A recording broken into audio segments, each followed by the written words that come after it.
Hi, I'm Josh, the founder of the Accountability Group, and hi, I'm Josh, battling the diseases of addiction and mental health. I apologize that the YouTube videos are not current. I've been in the process of moving, and it has taken a lot more time than I expected. So while I'm still active on our Twitter handle, #buildinghope, because that's really simple for me to do from my phone while trying to move stuff and things like that, I haven't had the time to actually sit down and shoot these videos. So for that, I'm sorry, but I will be doing these in chunks in order to catch up. And then once I move into my new place, this whole setup will be completely different. But for now, we're on August 3rd, even though it's August 12th, and we will catch up to that date over the next few days. Well, not that date, but the actual date of where we're at.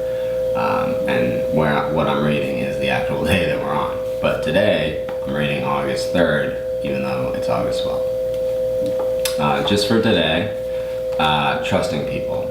August 3rd. Many of us would have had nowhere else to go if we could not have trusted NA groups and members. Basic text, page 84. Trusting people is a risk. Human beings are notoriously forgetful, unreliable, and imperfect. Most of us come from backgrounds where betrayal and insensitivity among friends were common occurrences. Even our most reliable friends weren't very reliable. By the time we arrive at the doors of NA, most of us have hundreds of experiences bearing out our conviction that people are untrustworthy. Yet our recovery demands that we trust people. We are faced with this dilemma. People are not always trustworthy, yet we must trust them. How do we do that? Given the evidence of our past. First, we remind ourselves that the rules of active addiction don't apply in recovery.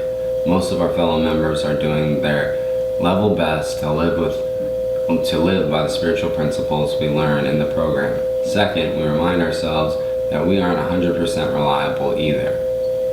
We will surely disappoint someone in our lives no matter how hard we try not to.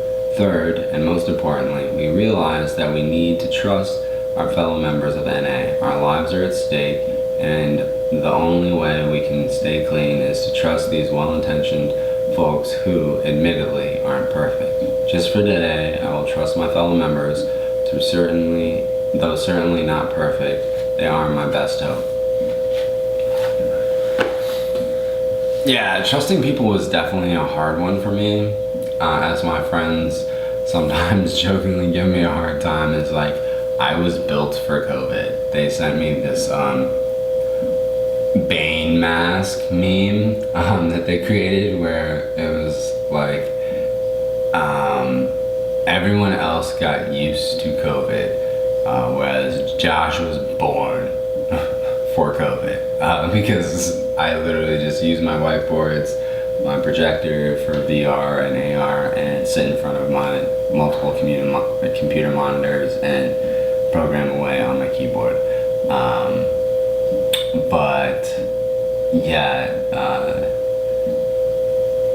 there's a very small circle of people that I trust in my real life normal world, but within AA and NA, there is a ton of people who I trust. I mean, there are people who I've told things where it's like, if I told people this stuff in the real world, it would blow their tops off. I remember one time, even though I was telling people that I was an addict since I was 20, I remember one time I was working on this job and someone found out that I was an addict, and I blew their hair back. And they're like, you didn't know? Literally everybody else knew, but they didn't know, and it completely floored them.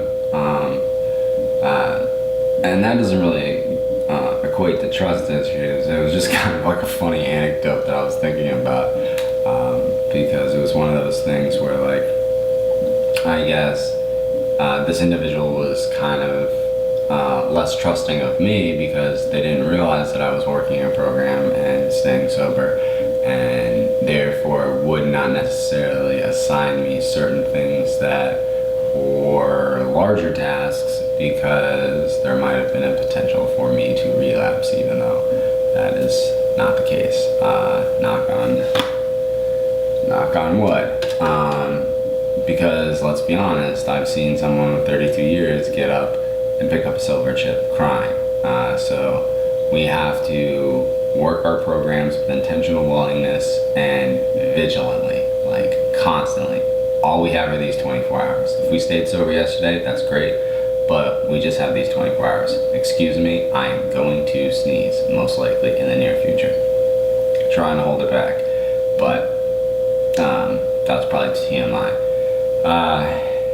Anyway, trusting others is really important, and you can find that you can really, once you get to bond with your fellowships or your programs, whatever program you work, and you meet these people, you'll start slowly seeing the same people, and you'll find yourself gravitating towards certain people because you'll see that they're working a program and they have something you want, and slowly but surely you'll start collecting like this group of brothers and sisters of the struggle that are just trying to, make it through their 24 hours. And you can have fellowship with them, you can eat before the meeting, have ice cream, or eat after the meeting. There's the meeting before the meeting, and the meeting after the meeting. Whatever you do during any of those 3 meetings is entirely up to you. I personally am a vapor. Some of my friends are smokers, so that's what we do before the meeting, or we go get food. Afterwards, it's generally like ice cream or just some sort of fellowship where we kind of like sit around, have coffee and talk, or something along those lines. But yeah, trusting people can be a challenge because of the whole like weird mean world phenomenon where we get bombarded by all of these images of people doing terrible things to one another. And when you're in the fellowships and you see all of these people that would be deemed like junkies or unworthy, there's a stigmatization that exists around substance abuse and mental health. When in reality, these people are some of the most genuine, down-to-earth, brilliant, ingenious individuals that I've ever met in my life. And most importantly, they are always coming from the heart. They're trying to do what's best for not only working their program, but being of service. Because at the end of the day, we have to trust people, and we have to trust the program, because the only way to really truly maintain sobriety for me is by giving away my experience, strength, and hope to another addict, and in doing so, I keep my sobriety. It's an interesting paradox, but it's one of the things that does exist, at least for me. So in my service work, I try and help as many people as reasonably possible, because I can't help everyone. You can't pour from an empty cup, as they say, but I will do what I can in order to keep what's been given to me by my programs. So in that regard, I would say do your best to try and trust the individuals of the programs that you're in, and eventually you'll create your own group of friends and people that you know and regulars that you see at meetings, and people who will text you and call you and be like, why were you not at that meeting? We always go to that meeting. For me, it's my home group meeting, and if I'm not there, I will definitely receive some calls and some texts. But yeah, that's pretty much my hope for all of you, is to find a way to start trusting people in whatever fellowship or program that you're in, and that you'll see that there's a lot of amazing, great, talented, down-to-earth, empathetic, compassionate, huge-hearted individuals out there that just want to see you succeed and stay sober.